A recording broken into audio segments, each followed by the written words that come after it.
Richard, Peter Jackson is famous for doing one more take for luck, and I think it can end up in doing a physically challenging scene about a dozen times. So, what was your worst day or your hardest day of shooting? Um, yeah, I think there were many. There were many of them actually, and usually the worst days were the physical days. The Goblin Tunnels was particularly difficult in the first film because it was extremely hot, and we were getting the one more take for luck, which actually is probably about 5 takes.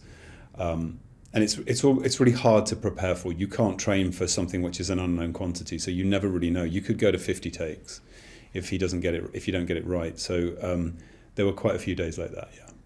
Did any stunt or fighting scene go wrong? Um, no, we would prepare really well for the fighting things. There were two occasions when I guess it went wrong, and I hit myself in the face with a shield, and then when in the pickups I hit myself in the face with a sword.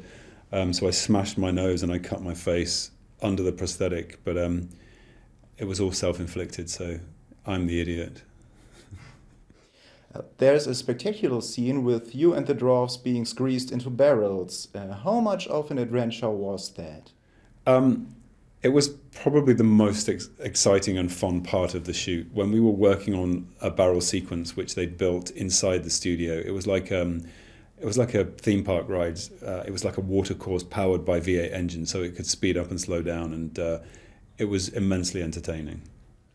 When arriving in Lake Town, you get some, let's say, fishy company in your barrel. What kind of a feeling was that? That was probably the lowest point in the movie, being stuffed into a barrel and then having uh, dead fish that had been sitting around for probably 2 days poured on top of us. And I remember being underneath the fish, and just all I could hear was Peter chuckling over the loudspeaker, because I think he was just enjoying himself watching us being tortured by fish. Can imagine it. I read that you are writing character diaries. So, what is in Thorin's diary? Um, yeah, I guess I do write a kind of a diary before I shoot, and sometimes during shooting.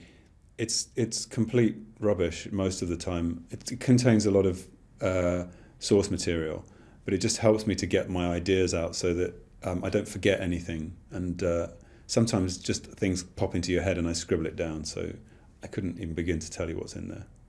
Thank you for the interview. Thank you.